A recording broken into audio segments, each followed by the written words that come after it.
Live. Hi, everyone. Thanks for tuning in.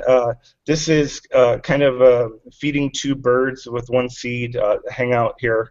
I'm teaching Introduction to Cognitive Science here at Ohio State Newark, and as part of my class, I'm bringing in researchers to discuss important topics. So this is the first speaker coming in to participate in my classroom and talk about research. However, this is also part of a series that I've been putting together, Developmental Science series, which I'm hosting through Science on Google Plus community. And this is Dr. Johnson is our third speaker. The first one was Dr. Gideon Diak talking about language development. And then we talked with Dr. Lisa Pescaro-Kovac on bullying and school violence. And today we'll be speaking with Dr. Scott Johnson from UCLA, and we'll be talking about perceptual and cognitive development, hot topics in this area, eye tracking, what eye trackers are, how they work, and also we'll be talking about some of Dr. Johnson's more recent research in this area. So I'd like to begin by first thanking Dr. Johnson for agreeing to participate and take time out of his busy morning. Thank you. You bet. And let's begin. I just want to, real quick, can you give us a little bit of insight or a little bit of information about your educational background, how you got interested in developmental psychology? Okay, sure. So when I was younger, I'm the last of 6 kids, and I was kind of ignored growing up, and didn't have a lot of direction in my life. Did a lot of non-academic things when I was in my 20s, you know, kind of bohemian kind of things. But I always liked school, and I always did well in school, even when I was being a bohemian. And so I kind of stuck with the academic thing despite all the other pursuits. And, you know, one thing led to another. I quit school. I don't even know how many times I switched majors. I don't even know how many times, because it just didn't gel, or it didn't click, or I didn't care, or whatever. Eventually, when I was maybe a senior in college, I decided psych was the most interesting thing to me, you know, mainly because my teachers were really interesting and the topics were really interesting, just kind of all psychology stuff. One of my professors noticed that I was doing really, really well in the class, and I wasn't trying to stand out or anything. I always sat in the back row and never said anything, but she said, you know, you really should think about this more seriously than you are. And she told me about graduate school, and I said, what's graduate school? So I was really, really, utterly clueless when I was an undergrad. But I had some good guidance from a professor, and she made all the difference. So, you know, who knows why you become interested in something. I had quit school, like I said, a couple of times, and during one of those times I got a job at a preschool as a dishwasher. And I just started hanging out with the kids, and I didn't really know anything about kids, and I just discovered that kids were pretty cool, and I just became interested, like a lot of people, like Piaget say. I'm not comparing myself to Piaget, but, you know, Piaget just noticed things and wrote them down, and that's how he did his science. So I went back to school after my spell at the preschool, and decided to think about developmental psychology more seriously. So that's kind of how that happened. And I was admitted to the developmental psychology program at Arizona State University, which is really new back then. In fact, I was the first one admitted and the first one to graduate from their PhD program in developmental psychology. So, I mean, that's the broad outline of what happened, is just kind of stumbling and never really quitting, but not really having a goal necessarily until kind of late in the game. And then graduate school was kind of, let me just say one more thing, graduate school was also a struggle because I had no idea what to do. Tried different projects that didn't work out. I'm sure, Chris, you can relate to, not you personally, but I'm sure you've known lots of people who just like, they just don't, it just doesn't click for them. But eventually something clicked, and that became what I do now, which is infant development. I just became more and more interested in, like, the younger you go, the more you have to learn, and the more developmental change happens very, very rapidly. Like the difference between a 2-month-old and a 4-month-old is huge. Whereas the difference between you, Chris, 2 months ago and you, Chris, now is not so huge. So, you know, babies are interesting for that reason. They develop very quickly. And also, it's an extremely difficult challenge to figure out what's going on in their head. It's an interesting challenge. So there you go. Agreed, and it kind of leads to my next question. So, you're constantly publishing excellent articles on perceptual and cognitive development. When I think of people that are kind of pushing the field forward, developing technologies to help us peek inside the newborn's mind, or the young child's mind. I think of you with developing, working with eye trackers, and really, and that's one of the reasons why I wanted to discuss with you here today, which will be down the road. But you have a really good sense of the field, and what's hot. We just in the introduction to cognitive science class, we discussed more classical theories like pattern recognition, feature detection, and early and late filter models of attention. If you were to kind of write a short book on what are the kind of the hot topics right now, what's really interesting going on, what are the researchers asking in the domains of perceptual and cognitive development, what areas do you think are the most interesting to you? Well, I'd say there's a couple of things that are really important to understand and are really kind of hot right now. So when I was starting out, this is like 20 years ago, 25, the hot topic was really like nativist versus empiricist in terms of object permanence, things like that. So articles by Liz Spelke and Renee Barajan, Karen Wynn, who are still leaders in the field, they're still very active. But they were publishing really, really cool stuff back then, as they are now. And I just became fascinated by the claims that they were making, claims of innateness. And then I started reading more and more, and I just came to sort of question that. The issue of nature versus nurture is very much still with us, but things have kind of shifted away from more what Renee Barajan has called the physical world, that is the objects out there in space, and more towards more social things, social cognition early in life, social perception early in life.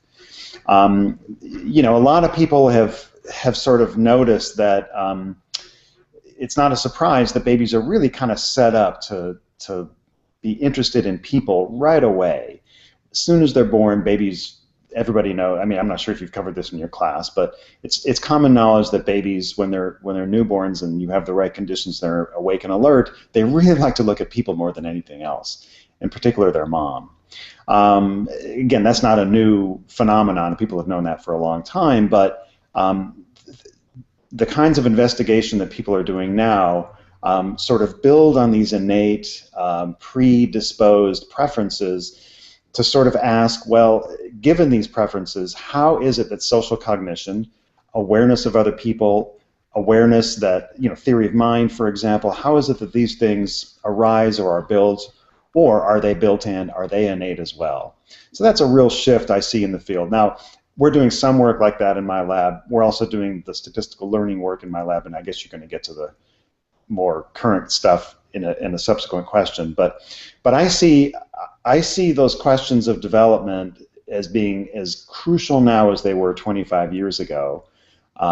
Really figuring out how the brain is built, how the perceptual systems are leading to cognitive development, right?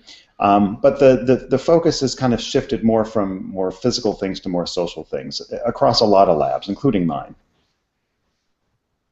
So I guess actually we should probably quickly maybe define perception versus cognition. Okay. Well, just to make sure, we have a very general audience, just to make sure that we're kind of on the same page. So how do you make the distinction between these? Well, that's a hard question, so don't ask me any hard questions. No. Okay, sorry. I'll try to avoid hard questions in the future. I guess I would draw a bit of a line between perception and cognition as involving some sort of mental representation. So you can be looking around the world and your eyes are fixating here and there and not really, it may not register to you. I mean, everybody can attest to this feeling of sort of staring off into space and thinking about something else. So where you're looking... Hypnosis, kind of a phenomenon. Huh? Highway hypnosis. So you just realize you just drove 30 minutes, you don't remember too much of what you How did I get here? Yeah, because things go to automatic. There is not a clear line, like I'm saying, but maybe one way in which you can characterize cognition is that it does involve mental representations and more of a top-down system of operating. Babies, in my view, young babies don't have a lot of this. They are guided, their visual attention, for example, is guided mainly, largely perhaps, not sure, but it's guided mainly by salience, things in the world that just attract attention that are not necessarily processed for what they are, like something shiny, something moving, a face, a familiar person, or the dog runs through the room, or whatever. That's the kind of things that really young babies think about, or sorry, they don't think about it, but that's the kind of thing that attracts their attention. So when representations begin, that's one of the questions that we ask, and there's not a pat answer at all. I mean, you could even say that some kinds of representation begin at birth, because babies do get bored. They do habituate. Have you talked about habituation and looking time and all that stuff? This is a more general introduction to cognitive science class. Okay. So we just finished philosophy, and we just started moving into just cognitive science and cognitive psychology. We haven't really talked too much about developmental. Okay. Well, just real quick. So even newborn babies will form representations of something they see right in front of them very, very quickly. They will look at it, they will process it, and they'll turn away as if they're bored. So they're forming some sort of representation. If they didn't, then they would never look away. They would never get bored, because there's nothing building up in their mind to tell them, oh yeah, that's familiar to me. Unless something else more salient comes into view. Correct? True, absolutely. We just had a conversation about this. So the idea that the younger infants showed a longer attention span, and when we talked about it, well, think about the infant in the experiment. You're doing this study. Typically, the room is really dark, or maybe a dim light kind of off to the side. But there's nothing really to look at except for that picture, like on the screen. So right. For a younger child, they have a hard time disengaging. It's the only thing really to pay attention to, that, or maybe the seat they're in, or if they're on mom's lap or whatever. Right. So actually, this might be a good transition into eye tracking. So you've used eye trackers in the past quite extensively, and you've done a lot of work. I guess let's begin with kind of what are eye trackers, how do they work, and how have you used them to maybe answer questions like, can infants form a mental representation of some object that's occluded? Okay. So I guess the first question is, what are eye trackers, and how do they work? Well, in principle, eye trackers are kind of simple. So what happens is modern eye trackers use a camera and get a video image of the eye.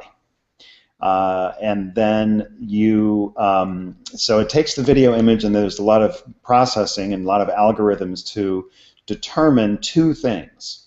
One is, where's the center of the pupil? And the other is, where is a little corneal reflection, which is just simply, there's illuminating elements in the eye tracker, and they bounce light off the face, they bounce light off the cornea, which is the outer surface of the eye, and they produce a tiny little highlight. And if your students actually can gaze into each other's eyes right now, go ahead, I give you license to do that, you might see actually a tiny little reflection off of your fellow students' cornea.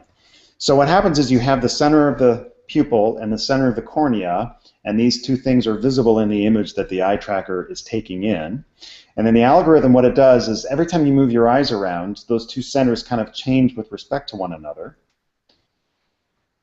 So what the algorithm does is, after a calibration period, which I'll talk about in a second, but what it does is it then infers the point of gaze on the screen or whatever stimulus you're showing based on the changes in the relative positions of those two centers, the center of the corneal reflection and the center of the pupil. So that's actually a pretty simple, in principle, idea. But eye trackers, of course, have all kinds of magical computer algorithms, like I was saying, to compute very, very, very quickly, what the point of gaze is going to be. One more thing, and then I can elaborate on whatever you want. You have to, for any of your subjects or participants, you have to calibrate the eye tracker first, because the surface of your eye and the surface of my eye will be slightly different, and your color of your eyes are different, and the pupil size is different, et cetera, et cetera. So you have to tell the eye tracker, okay, we know the person is looking up here, we know the person is looking down there. We usually calibrate with like 5 different points on the screen just to tell the eye tracker we're pretty confident that the person is looking here. And then, after you get all that set up, you have a pretty accurate representation across the stimulus, of where the person might be looking. So that's how they work. Do you guys have any questions? Yeah. No? We don't have any. There are no questions coming in at this point from people viewing live or from the class. So, how have you used this technology to kind of shed light on, what infants can and can't do, and what are some of the, some interesting procedures that people are using with eye trackers that provide much more information than just simply recording how long an infant is looking at, for example, at an object or anyone in general? Okay. Well, just big picture-wise, it's important to stress that young babies, their behavioral repertoire, as we say, the things that they can actually do and control motorically is really limited. Babies are kind of helpless. Everybody knows that. Except their eye movements are really pretty good. The brain systems, the muscles to control the eye movements are mature before birth, and some of the subcortical structures to control eye movements are present at birth, and maybe some of the cortical systems as well. But babies can move their eyes. They can make decisions about where to move their eyes really right from the get-go, right from birth. Birth is not the beginning of development, of course, but it's all we can do if we're interested in visual perception. We can't study visual perception of fetuses. Well, maybe you could, but I'm not clever enough to figure out how. So we start at birth. Looking time and just the global point of gaze is a very common measurement because, again, babies can decide what they're interested in and what they're not. But eye tracking gives you much, much more than that. It tells you about the specific kinds of eye movements that babies make depending on what the stimulus is and depending on what's going on in their head. So to give you maybe just a couple of examples of the way we've used that, we've exploited eye trackers. One is we can use eye trackers to look at anticipatory looking, to look at babies' predictions of something that they think might happen. It's very difficult to do just as an observer, watching a baby on a camera to determine exactly when the baby starts moving her eyes. It's very, very, you can do it, but you don't know exactly where she's looking. But eye trackers can do this par excellence. They're really, really good at it. So just a couple of examples. So there was a study that came out a couple of years ago. Very, very fun, interesting study. I think it was in child development by Gustav Gredebeck and his colleagues, where you have two individuals on who are being observed by the baby. It's on videotape, but it doesn't really matter, on a computer screen. And one of them has a spoon, and she's feeding the other one. And so you feed somebody by obviously bringing the spoon to the person's mouth. Well, it turns out that babies, after some amount of development, I forget exactly how old they were able to anticipate that the spoon was going to go to the mouth rather than the stomach.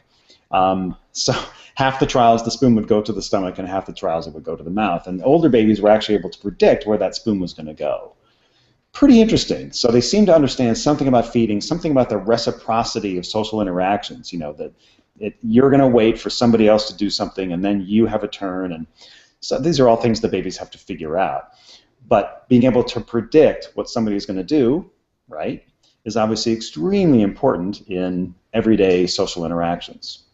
I've used anticipatory looking to examine questions of sort of like object permanence. So if you have, sort of demonstrate with my hand, if you have one object going behind another, like my fist is going behind my hand, if you can imagine a smaller object, you might actually predict that it's going to come out right there and predict that it's going to come out right there. And if I were measuring your eye movements, you might make a little predictive eye movement over to the other side. So we've done a ton of experiments like that with babies to see when they can anticipate the kinds of experience they exploit to make predictive eye movements. And at about what point in development do infants actually show those anticipatory looks?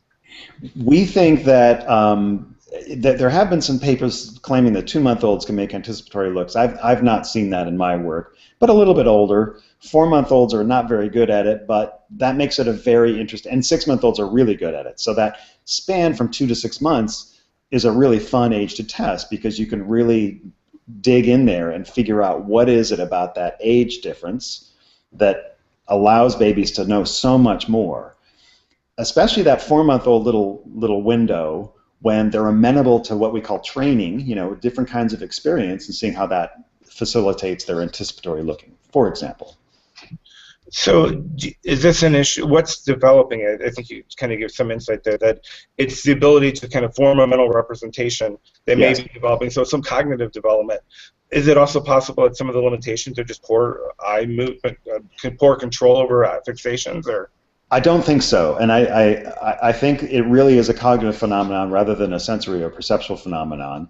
The reason I say that is because you can test a kid on whatever, this anticipatory eye movement paradigm, and then train her, and then she makes more anticipations. So I don't think you're training her eye movements per se. I think she's able to make the eye movements that her brain tells her to. What you're training is the brain's ability to make a sort of a mental leap based on some representation that you've hopefully, been able to understand how it came to be, based on your training or, whatever. Mm-hmm. Okay, so we have about 10 minutes left. I'd like to kind of move into your more recent research. You have a lot of different avenues, a lot of different research projects going on. Are there some new findings that are really interesting to you? What are you most interested about in researching right now? That's a great question, and I wanted to preface it by saying that for some of us, for me anyway, a lot of the questions we ask depend on money. It depends on whatever grant we happen to have.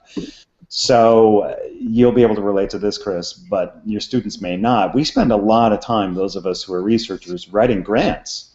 I spend a lot of time writing grants, and most of the time the grants that you write, just like a lot of things in life, they get rejected.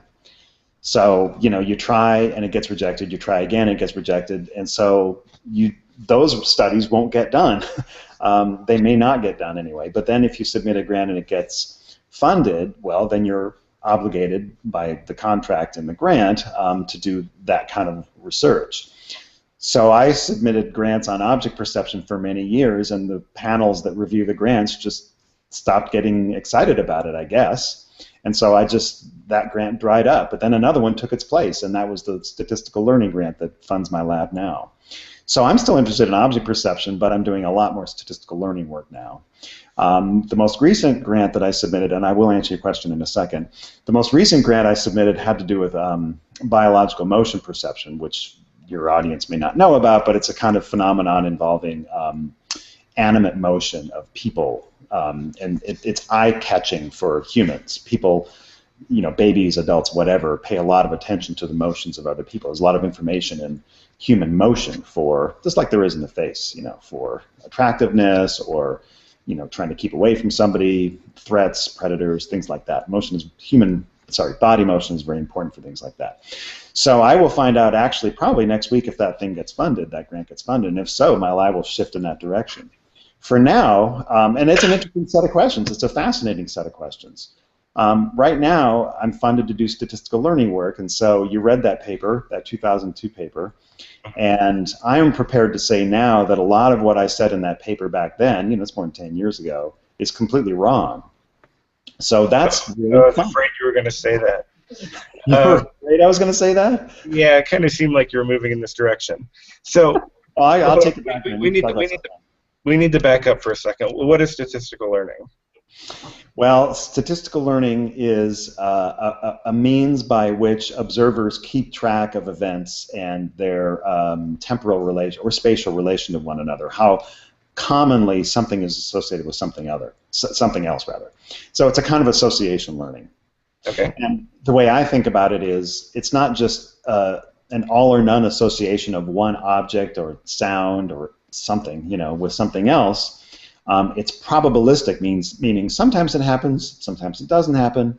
Can you, the observer, keep track of all these differences in probability and notice when the probabilities have been shifted? So that's what statistical learning is. Now, if you haven't talked about statistical learning, I can give you just a really brief 15-second. We mentioned it in the class, but the people listening live don't know. So my understanding is the first time I encountered... Oh, sorry, that was my computer telling me I have a new message, and I will quit that so that you don't have to hear that again.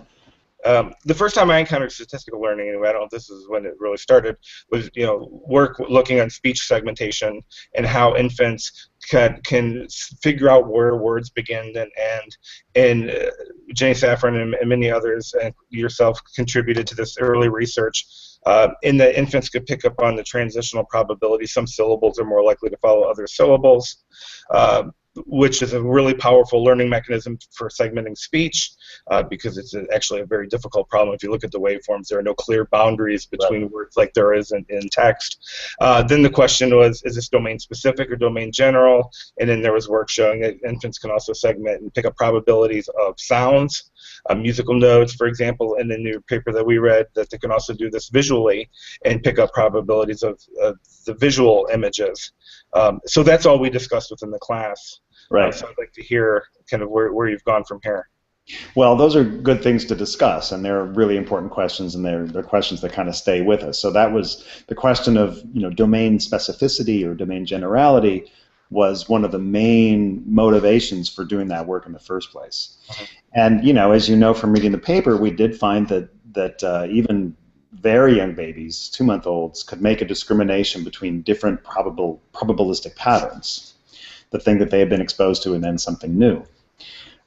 So we made the case, tried to make the case, made the claim on the basis of that result that, oh gosh, it's domain general, and it applies to visual as well as auditory input.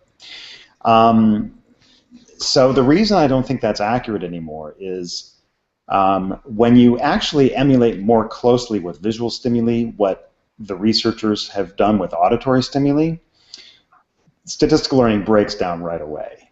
All we really showed in that paper was that babies can discriminate things that are structured from things that are random.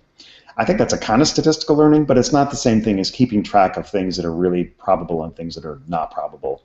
I think it's a far cry from what say Jenny Safran found. But when you write a paper and you get an exciting result, you make a claim, and sometimes you get away with it. So we got away with it. I mean, I wasn't lying. I thought it was right, but I don't think it's right anymore because we've done the experiments to follow up. And statistical learning with visual stimuli is really freaking hard. Yeah, so, I mean, are you arguing so now that this ability, like what the infants can do, segmenting words, and pick up on these transitional probabilities over time, is this specific to language? Is that what you're arguing, or? It is not specific. It is not specific to language. It is demonstrably not specific to language, but it is also not the same process, I don't believe. And I don't think there's so many reasons to suspect that they're not the same. For example, babies have been hearing language since before they were born. The auditory system starts to really be pretty functional at about 7 months or so after gestation. So the last 2 months of pregnancy, the baby is hearing, the fetus is hearing the mom's voice every time she talks. Now, her voice is not very clear, and the fetus is floating around in the amniotic fluid, and so it's like hearing underwater, but still, a lot of sound does get through. Also just, sounds of digestion and heartbeat and things like that, but a lot of language does seem to get through to fetuses, and we know that, you'll know these studies, Chris, babies recognizing their native language when they're born and discriminating from a non-native language, so clearly something is getting through. That's not the same for these weird, looming shapes that just go boom, boom, boom, that they are seeing in our studies. And I actually think that's important because it's telling us how babies cope with input that they've never had experience with. And so you're testing something that's really quite different than when you're asking about statistical learning with a signal, that is a speech sound, a signal that they've had months and months and months of experience with.